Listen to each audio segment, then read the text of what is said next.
दो मित्र थे। एक मित्र ने भगवान शंकर से मांगा, भगवान मेरे को ऐसा बनाना अगले जन्म में कि मैं दुनिया को देऊं खूब देऊं। और दूसरे मित्र ने शंकर जी से मांगा, भगवान मुझे ऐसा बनाना कि मैं किसी को नहीं दूं, सब मेरे को ही दे, बस मैं किसी को नहीं दूं, मेरे को सब दे। तो भगवान ने बना दिया। जिसने कहा था मैं दुनिया को देऊं उसको भगवान ने राजा बना दिया, और जिसने कहा था मेरे को सब दे ही दे, मैं किसी को नहीं दूं, भगवान ने उसको भिखारी बना दिया। जब बैठे रहे, तेरे को भगवान सब देंगे, तू किसी को नहीं देगा, भिखारी बना मांगने से। अब द्रौपदी के पास में अर्जुन ने आकर कहा, द्रौपदी मां कह रही है तुम्हें 5 पतियों की पत्नी बनना है। तो द्रौपदी ने कहा ठीक है, बनने को तैयार हूं, पर शर्त एक है, एक पति के साथ में मैं 1 साल तक रहूंगी।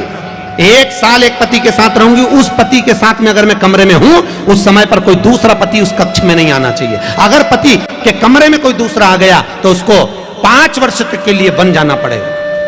मंजूर है? अगर मंजूर है तो मैं भी मंजूर कर दूं, 5 वर्ष के लिए उसको, ठीक है, मंजूर है। अब द्रौपदी 5 पतियों के साथ रहने लगी। एक दिन भीम के कमरे में द्रौपदी थी, इतने में अर्जुन के पास में एक ब्राह्मण आ गया, और अर्जुन के पास ब्राह्मण आकर बोला, अरे मेरे बेटे को शेर उठा कर ले गया, अर्जुन बचाओ, अरे मेरे बेटे को शेर ले गया। अर्जुन ने कहा मेरा गांडीव कहां है? गांडीव तो भीम के कमरे में था। अर्जुन चले गए भीम के कमरे में, गांडीव उठा कर लिया, गांडीव लेकर आए, शेर से बच्चे को बचा लिया। द्रौपदी ने हाथ जोड़कर कह दिया, मैंने आपसे कहा था अगर मैं जिसके साथ में रह रही हूं उस कमरे में अगर कोई दूसरा पति आया तो उसको 5 वर्ष के लिए बन जाना पड़ेगा। आप बन जाइए। 5 वर्ष के लिए अर्जुन वन चले गए। अर्जुन वन में गए तो नागों की कन्या उलूपी के साथ में अर्जुन ने विवाह कर लिया। किसके साथ विवाह हुआ? उलूपी के साथ। और उलूपी के साथ में विवाह हुआ, तब अर्जुन के यहां उलूपी के गर्भ से एक बेटे ने जन्म लिया जिसका नाम था अरावन। क्या नाम था? जम के बोलिए, अरावन उस बालक का नाम था। अर्जुन आ गए। 5 वर्ष के बाद अर्जुन जब आए, समय बीता, कौरव और पांडवों का युद्ध प्रारंभ होना है, और युद्ध के समय पर जैसे ही कुरुक्षेत्र की भूमि पर युद्ध करने के लिए पहुंचे, इतनी देर में कुरुक्षेत्र की भूमि में से चंडी प्रकट हो गई।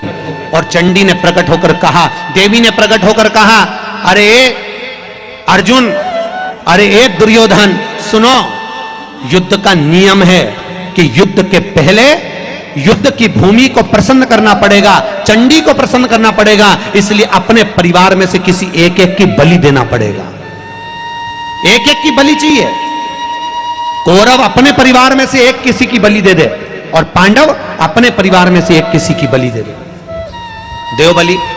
अब तो कौरव तो इतने खुश हुए, दुर्योधन इतना प्रसन्न हुआ, इतना आनंदित हुआ कि चारों तरफ कूदने लगा, नाचने लगा, अलमस्त रहने लगा, चारों तरफ इतना प्रसन्न। क्यों?